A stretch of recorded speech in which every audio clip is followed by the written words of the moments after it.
Halo Budum, selamat datang kembali di kelas KB untuk recap minggu yang ketiga. Nah kebetulan minggu yang ketiga ini tuh banyak banget plot twistnya men. Onyx kalah ya kan, RRQ kalah, EVOS mengalami kekalahan juga, Bigetron Alpha juga mengalami kekalahan. Sehingga kayaknya yang gue lihat ya, buat plot twist terbanyak tuh bukan di minggu yang pertama dan minggu yang kedua doang, tapi minggu yang ketiga dan bahkan menurut gue minggu yang keempat akan jauh lebih menarik karena kita harusnya bakal ngelihat siapa juara dari half season kan. Karena rata-rata bakal bermain 8 kali nantinya setelah ditotalkan di minggu yang keempat. Tapi kalau begitu, seperti biasa juga karena background akan didedikasikan untuk pemuncak klasmen. Sebelum kita bakal ngeliat klasmen dulu, ya kan, kita bakal ngebahas hasilnya terlebih dahulu nih. Ini dia hasilnya untuk di minggu yang ketiga. Yang pertama kita mulai dari hari Kamis. Itu Bigetron Alpha dikalahkan Aura Fire 02. Terus EVOS Legends menang melawan Dewa 2-0 tanpa balas. Di hari Jumat ada Dewa yang menang melawan Geek 2-0 tanpa balas, serta Aura Fire yang juga melibat habis sang landak Raja Langit juara MSC dengan skor 2-0. Setelah itu ada pertandingan dari Rebellion Zion versus Bigetron Alpha yang hasilnya 0-2 untuk Bigetron Alpha. Selanjutnya Geek Farm mematahkan win streak dari RRQ. RRQ dikalahkan dengan skor 2-1. Onyx menang melawan EVOS Legends dengan perfect score 2-0. Selanjutnya di hari Minggu, itu kebetulan Onyx melawan RBL dan RBL berhasil mencuri 1 poin melawan Onyx, jadi skornya 2-1. EVOS Legends juga harus tercuri poin lagi oleh Aura Fire, tapi untungnya mereka masih menang dengan skor 2-1. Dan untuk klasmen atau standing sementara, teman-teman bisa lihat sendiri di sini, RRQ masih menjadi pemuncak klasmen, Onyx ada di urutan yang kedua, lalu EVOS Legends Bigetron Alpha tetap berada di urutan yang ketiga dan keempat. Dewa dan Aura Fire ini masih kejar-kejaran juga di urutan 5 dan 6. Geek Farm Rebellion Zion mulai menyusul karena kebetulan akhirnya mereka mendapatkan poin semuanya kecuali Alter Ego. Tidak ada perubahan karena Alter Ego di minggu yang ketiga tidak bermain sama sekali teman-teman. Dengan tidak bermainnya Alter Ego tentu membuat mungkin beberapa tim juga abu-abu sih jatuhnya ke Alter Ego. Cuma gue gak tahu ya untuk minggu yang keempat, bakal kita lihat nanti di recap minggu yang keempat. Dan kita bakal langsung menuju ke in-game-nya aja kalau begitu. Let's go, kita mulai dari yang pertama, Aura Fire.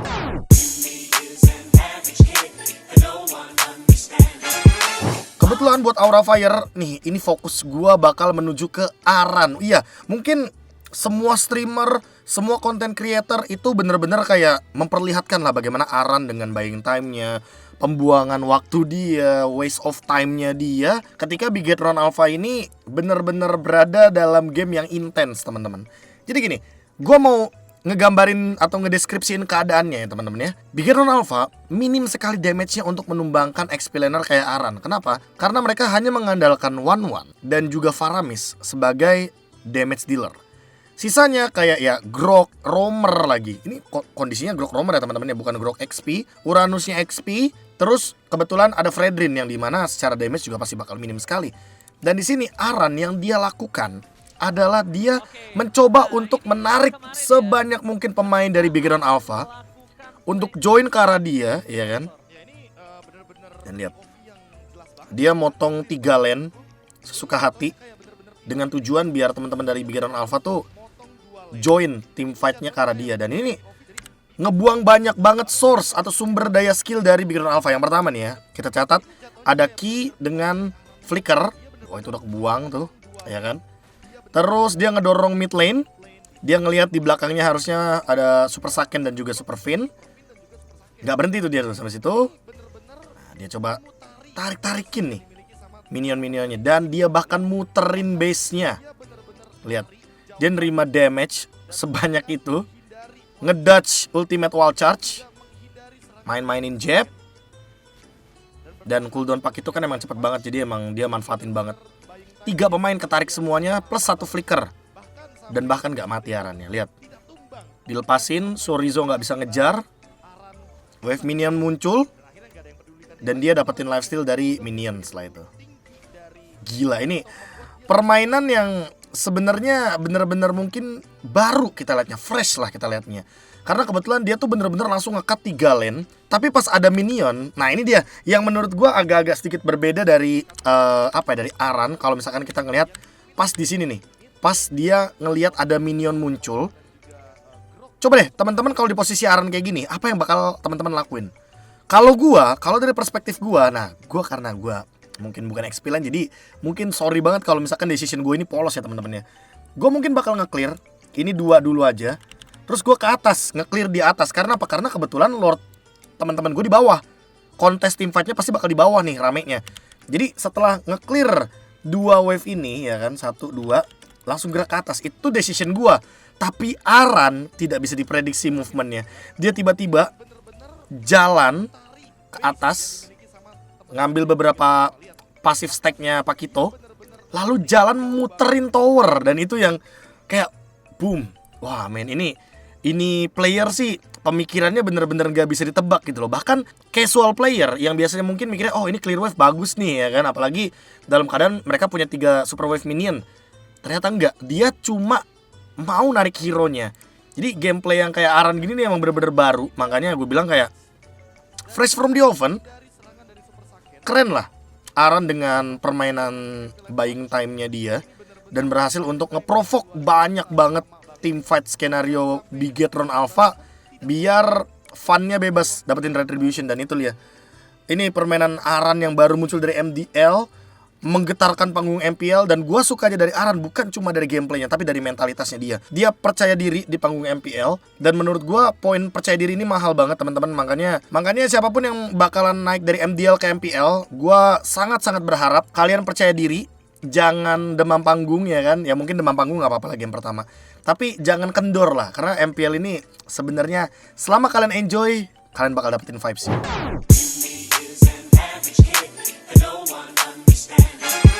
Selanjutnya adalah gua mau spotlight Dewa United Esports, karena Dewa bermain kan untuk di minggu ini. Dan kebetulan yang pengen gua spotlight adalah cara defense mereka. Basic defense memang basic banget, bahkan mungkin di rank udah sering kita temuin. Tapi ini yang mungkin perlu diperhatikan kembali, karena ketika memang kebetulan lawan Geek Farm ini, Geek Farm kemakan nih sama gameplaynya Dewa. Jadi gini teman-teman, ketika punya Fanny, apalagi hero-hero kayak Link atau Fanny itu kan enak banget lah buat ngekat lane.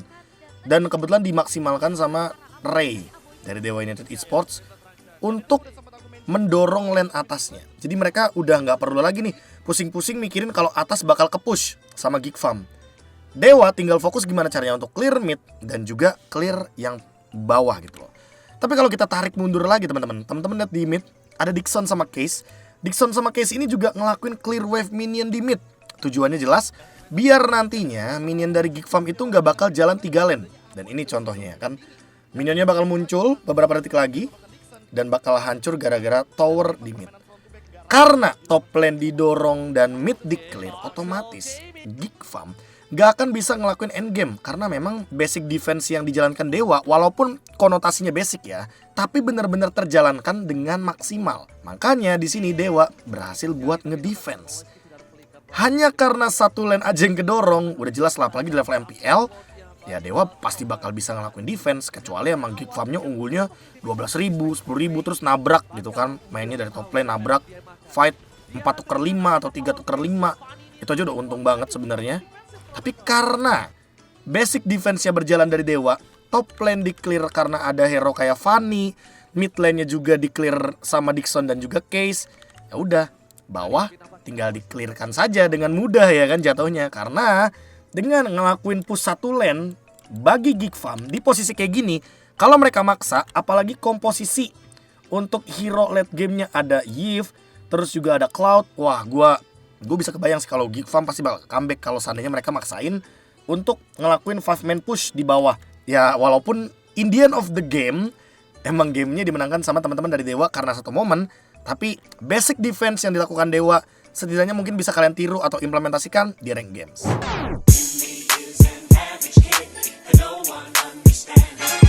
Selanjutnya adalah Bigetron Alpha dengan split pushnya teman-teman. Jadi ya kebetulan mungkin ini juga basic jatuhnya, tapi penting untuk diingat. Karena apa? Karena kadang kalau udah di in-game tuh kadang lupa bawaannya. Jadi gini teman-teman, ketika kita lagi dalam keadaan mungkin unggul kayak Bigetron, kita tuh kalau nge-clear tanpa perhitungan yang bener-bener kayak wah ini harus ditahan dulu biar minionnya jadi 4 atau minionnya jadi 5, itu nggak perlu pusing sih. Karena posisinya emang mereka menang 2 lane gitu loh, di mid lane sama di top lane. Nah di sini teman-teman kalau mungkin ngelihat Super Saiyan ya, Super Saiyan kan emang udah nge-clear minion di mid nih. Terus si Super Ken ini kan ada di bottom lane, tujuannya emang mau nge-push dan ngancurin tower yang ada di sini. Kebetulan Kars juga ada show di bottom lane. Sebenarnya dalam posisi seperti ini, Rebellion Zion paling bijak decisionnya itu adalah melepaskan Lord. Setelah mereka ngelihat di mid itu ada si Super Saiyan, ya udah mereka clear aja nih minionnya yang ada di mid. Tapi ketika Rainbow dan Vincent ternyata nggak ngelihat mid lane ini kedorong gara-gara Super Saiyan, Kars juga mungkin lagi repot sama minion di bottom lane. Super Ken yang posisinya bener-bener free banget di sini karena dia nggak ngelihat Heist Armor, dia juga nggak ngelihat Rainbow ada di mana. Jadi anggapannya sebenarnya dikarenakan tadi Bigetron Alpha sempat lihat ada Heist dan juga Rainbow di sini, ada Beatrix sama Eve, dan dua-duanya nggak recall. Gak ada yang clear mid juga, gak ada yang lewat belakang juga karena terlalu berisiko. Sehingga Super Ken dia langsung terbang, langsung menuju ke arah mid. Dan Karsnya masih repot sama bottom lane. Karsnya juga bahkan gak expect sampai flicker. Dan bahkan dia gak sempat untuk mengeluarkan ultinya sebelum waktunya tepat dan end game. Emang ini nih terlalu basic sih teman-teman yang di mid ini nih, kebetulan yang di mid nih. Kalau emang kita lagi dalam keadaan menang, wave-nya, lane-nya menang tuh bisa dilihat dari tower ini teman-teman. Tower ini sama tower ini ada apa enggaknya. Kalau misalkan dalam posisi kayak gini kan berarti minionnya udah pasti bakal nge-push nih dari Bigetron Alpha. Tanpa di-clear aja, Bigetron Alpha wave mid-nya tuh udah pasti nge-push. Terus ditambah lagi sama Super Saiyan ini nge-push juga nih. Didorong sama dia, di-clear minionnya. Wah, makin cepet dong. Dan kebetulan itu kayak beberapa detik lah sebelum minionnya muncul. Dan pas banget udah masuk ke base duluan. Super Ken langsung responnya cepet banget. Dia double cable dan Moreno juga langsung masuk ke si Ken ya kan. Tuh. Dan semuanya terprovokasi. Sebenarnya memang ada beberapa kesalahan juga dari Rebellion Zion karena memang mereka tidak ada yang melakukan defense di mid ketika memang fokusnya itu menuju ke arah Lord.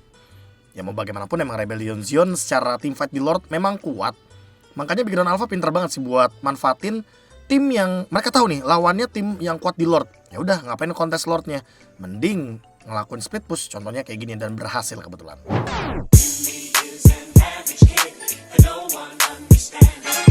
Selanjutnya gue mau memperlihatkan push yang bagus banget teman-teman. Dan ini adalah cara RRQ yang gue lihat sih Bigetron pernah ngelakuin ini, EVOS pernah ngelakuin ini, Onyx kayaknya lebih brutal sih. Onyx maunya teamfight aja. Tapi RRQ mereka memanfaatkan Skylar yang sekarat. Nih yang sekarat ya, gue harus garis bawahi dulu nih. Skylar yang sekarat untuk recall atau pulang ke belakang. Dan Geek Farm terprovokasi dikarenakan teamfight RRQ di arah top lane. Jadi semenjak Geek Farm tahu bahwa oke, Skylarnya sekarat, top lane pasti dapat. Nah, ketika logika top lane pasti dapat ini dipaksakan oleh Geek Farm, dan ternyata teman-teman dari RRQ ngerespon di top lane mau maksain team fight, disinilah sebenarnya space terbuka untuk di mid lane teman-teman. Coba lihat di mid lane. Di mid lane udah ada Skylar yang siap untuk ngedobrak tower mid. Nah, pas di sini RRQ udah tahu kalau Skylar sebenarnya bisa ngelakuin split push. Yang mereka lakuin adalah mereka nyari hero. Lihat, di retreat, gak dikasih pulang. Bahkan Kadera pun di posisi ini gak akan bisa dia sempat untuk ke mid. Karena sekalinya ke mid, Naomi udah nguasain teritorial ini. Jadi cara dari RRQ di sini untuk ngedapetin tower adalah mereka tuh ngeprovokasi teamfight di tempat dimana Geek Farm tuh pasti bakal nge-push. Dan predik dari call-nya, ini harusnya Deden yang nge-call ya. Predik move-nya dari Deden bagus banget. Jadi pas sesaat setelah dapetin Nile, Skylar pulang, kan 4 lawan 4 tuh otomatis 5 lawan 4 lah kita anggap. Karena Skylarnya gak diajak sebenarnya, Skylarnya menuju ke mid. Tapi provokasi teamfight di arah top lane ini oleh RRQ bagus banget. Entah Deden yang nge-call atau Versik yang nge-call atau siapapun di top lane yang maksain teamfight, ini call-nya bagus banget. Dan mereka paham betul apa yang bakal mereka lakuin 2-3 langkah selanjutnya. Nggak kaget sih makanya mereka ada di ini ya, pemuncak klasmen teman-teman. Movement yang kayak kecil kayak gini aja berharga banget. Soalnya mereka bisa dapetin trade objektif yang mahal. Nggak cuma tower tapi Baloisknya juga mati di sini, tumbang. Wow, ini bener-bener movement yang ngedapetin banyak advantage lah. Apalagi dalam keadaan winning condition kayak gini kan. Kita menang item, kita menang level, terus dapetin banyak point kill, dapetin objektif. Udah, abis itu Lord gratis, ya kan? Itu yang dilakuin sama RRQ ketika ketemu sama Geek Farm, dan gua ngerasa itu flawless banget, kayak call-nya lancar banget ya kan. Gue gak tahu sih emang kepercayaannya udah dibuild sebagus itu atau gimana, tapi emang di game yang kedua sih RRQ ini jalan banget gameplaynya. Semua lininya bener-bener keisi.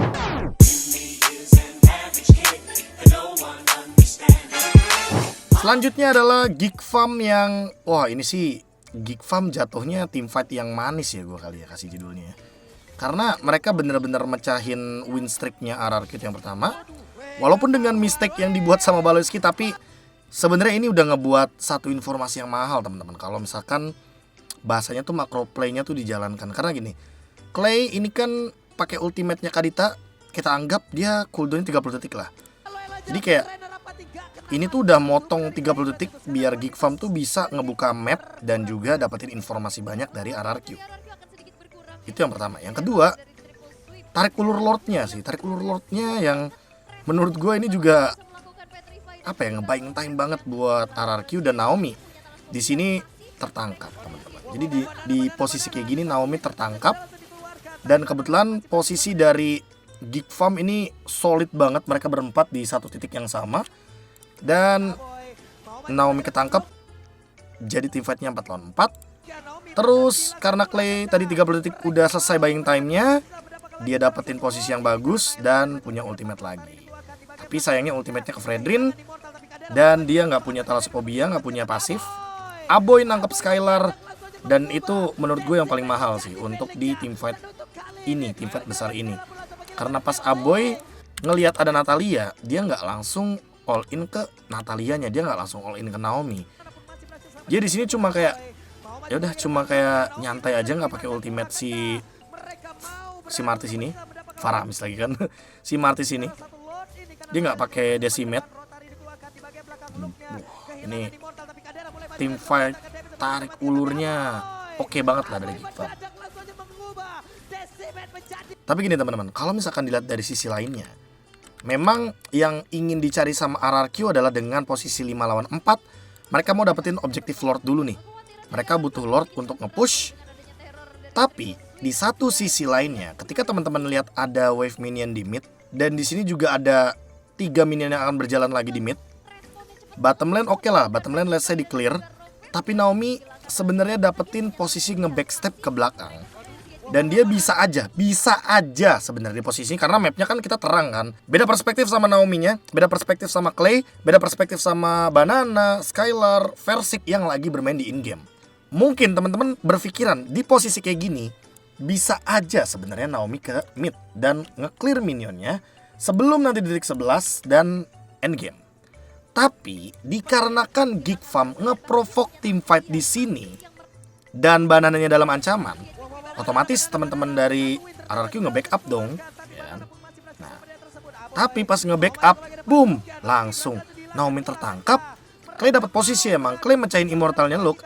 Tapi yang bisa dilihat di sini adalah memang pertukarannya nggak worth it, karena immortal tuker sama Clay, Claynya Kadita lagi kan, yang bener-bener mainin ambush. Dan Aboynya nangkep Skylar, karena kebetulan Aboy magic damage, dan di sini nggak ada cover nih. Skylarnya, Versiknya jauh, Banananya jauh, Clay mati, Naomi juga nggak ada efek stun juga di sini, sehingga magic damage, dan kita anggap ini true damage teman-teman karena ultimate Martis. Jadi sekalipun Skylar punya Wound of Nature, nggak nyelamatin dia. Yang bisa nyelamatin Skylar di posisi itu antara Flicker dan Winter atau Immortality, tapi lagi nggak ready kebetulan. Dan Banana pas gerakin atau mau mencoba jalanin laning, ya kebetulan Baloyski udah hidup.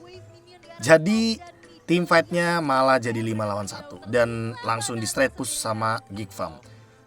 Adrenalin rush pastilah teman-teman, karena team fight intens gitu loh, 20 menit lebih, yang dimana yang namanya pikiran segala macam tuh diperluin banget, call segala macam diperluin banget. Dan Geek Farm bener-bener tim fightnya solid banget, mereka berempat saling nempel ya kan. Dan ini yang ngebuat mereka mendapatkan kemenangan lawan RRQ yang lagi 5 win streak. Boom, bener-bener langsung dimakan, triple sweep, endgame. Tapi yang gue lihat dari sini ya ini juga yang sebenarnya terjadi sama Onyx kemarin gak sih? Mereka kalah satu game ya kan, terus reset. Nah, itu yang mungkin akan terjadi sama RRQ di minggu yang keempat. Mereka habis kalah di minggu yang ketiga. Resetnya bakal serem nih. Karena RRQ kalau nggak salah berarti punya 2 match lagi. Dan kalau 2 matchnya menang, harusnya RRQ jadi pemuncak klasemen sampai di half season. Harusnya. Tapi buat Geek Farm, terutama buat Baloyski, dengan Saber Roamer 8 kali tumbang, masih nyoba team fight, masih nyoba setup war. Ini udah bukan soal panggung MPL dan PD dan apa, ini mental cuy. Mental Baloyski sih keren banget, harus diacungin jempol. Dan Geek Farm, mereka adalah tim yang emang gak bisa diremehin cuy, untuk late game terutama. Dan juga decision untuk ngelakuin team fight-nya, karena mereka kuat banget di team fight, tapi pick off-nya juga ngotot banget.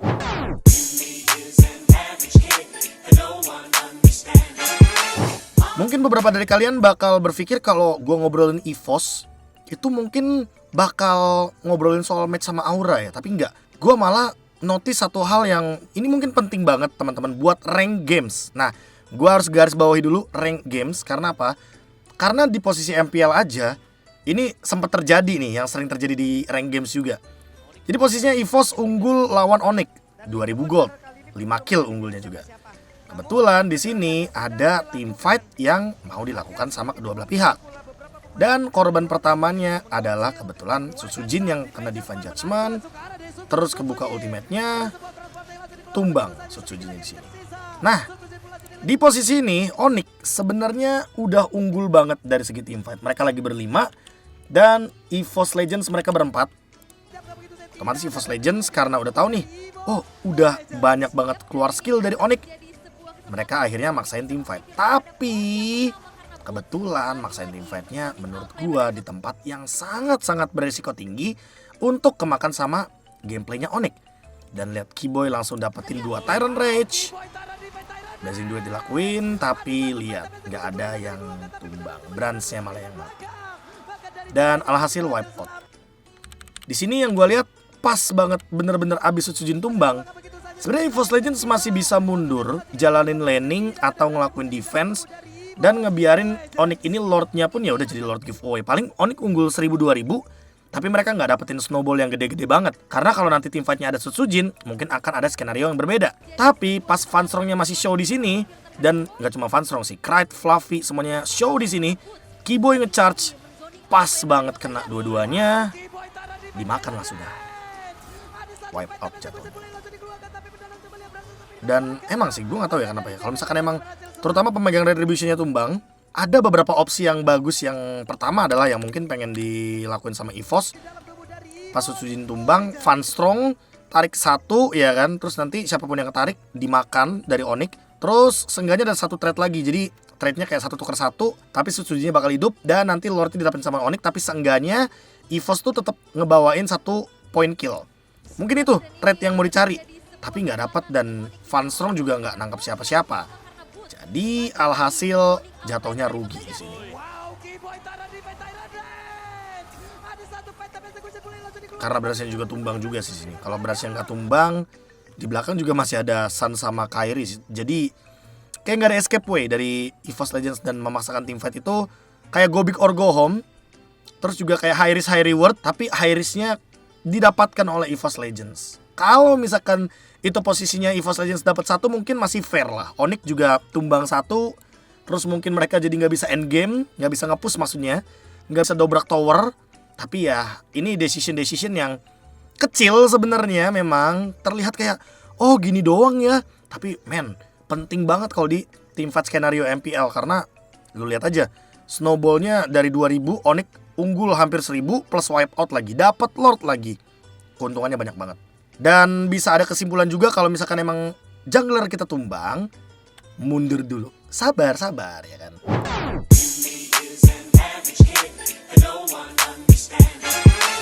Selanjutnya ada Rebellion Zion nih. Rebellion Zion gue bahas sebelum Onyx. Tapi yang mau gue bahas di sini adalah bagaimana cara Rebellion Zion mendapatkan Lordnya dan setupnya. Gue suka banget. Gue jadi gak heran sih Rebellion Zion ini, terutama Vincent. Dia tuh jadi 100% Lord rate walaupun udah pecah pas lawan Onyx. Tapi sampai sebelum ketemu Onyx pun Vincent 100% retributionnya ke Lord. Ada banyak faktor banget, dan salah satunya gue temukan di sini. Walaupun sama Bigetron Alpha mereka dapat Lord terus kalah, Tapi Rebellion Zion di sini bener-bener nunjukin kelasnya gimana caranya kontrol objektif. Walaupun dengan mengorbankan beberapa pemainnya.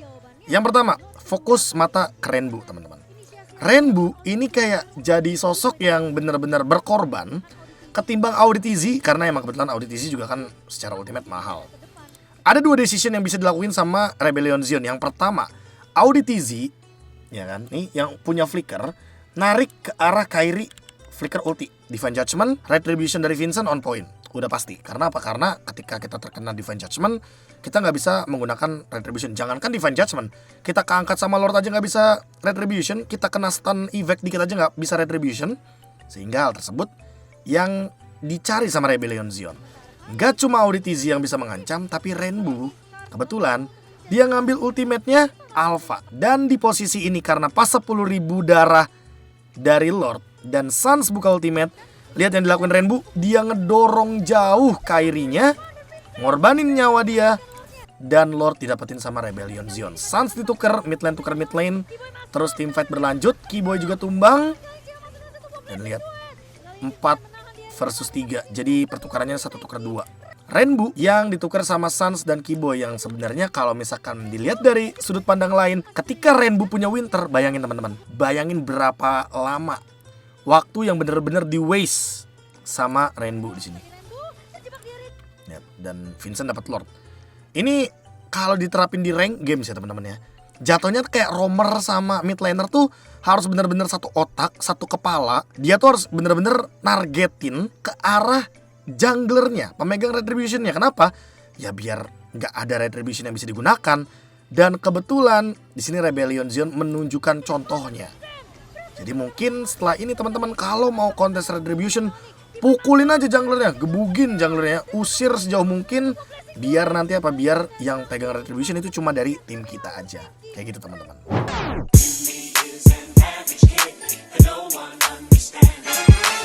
Sebelum selesai dari Rebellion Zion, gue mau nunjukin satu hal yang menarik banget dari Rebellion Zion di game yang ketiga.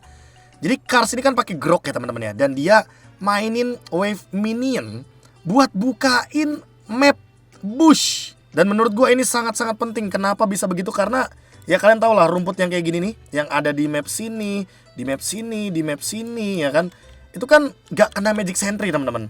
Dan kebetulan cara dari Rebellion Zion mengirim Kars untuk ngebukain map, bukan dia yang ngebukain rumputnya, tapi minion yang secara paksa belok jalurnya dan minionnya masuk rumput. Sansnya jadi ketahuan. Wah, itu kayak Gua gak tahu ini bisa diterapkan terus-terusan di rank games atau enggak. Tapi teman-teman bisa cek sendiri. Ini kondisi dari wave minionnya, ini kondisi temboknya di bener-bener apa ya, bener-bener kayak tengah-tengah antara tembok orange buff sama Kramer.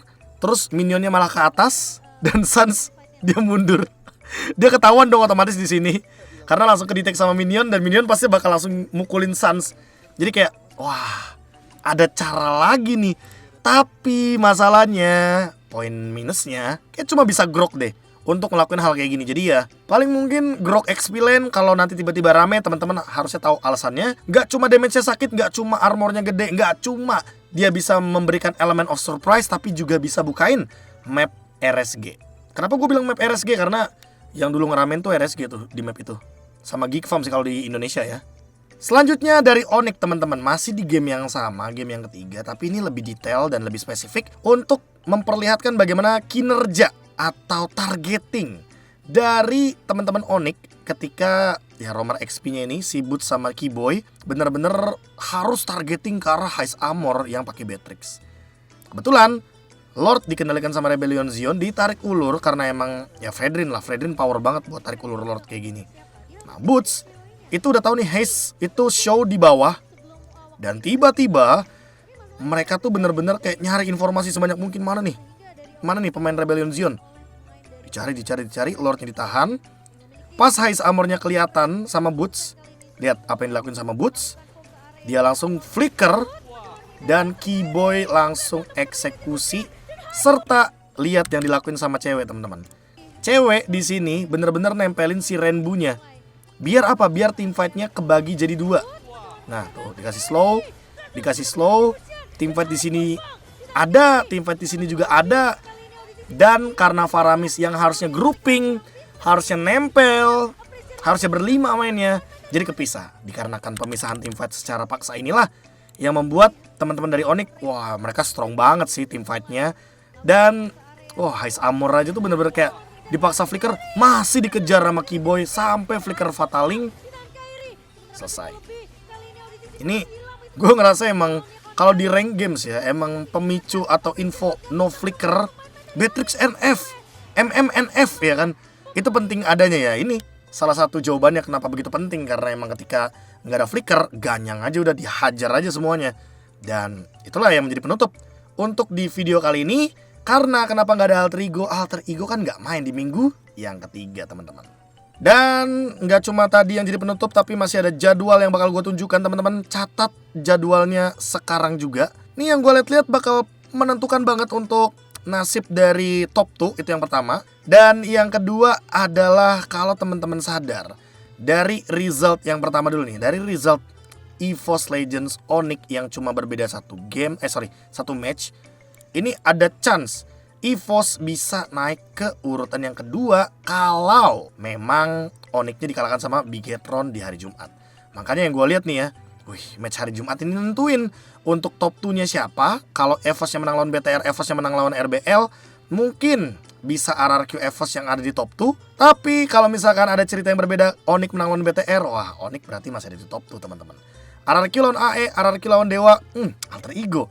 Teman-teman pasti penasaran gimana performa mereka, apalagi setelah mereka mendapatkan libur 1 minggu. Libur tanda kutip ya teman-teman ya, karena mereka memang pada saat minggu yang ketiga tidak ada jadwal sama sekali. Dan itu menjadi penutup untuk video kali ini di recap minggu yang ketiga. Sampai jumpa lagi di minggu yang keempat. Gue KB, jangan lupa bahagia. Dadah.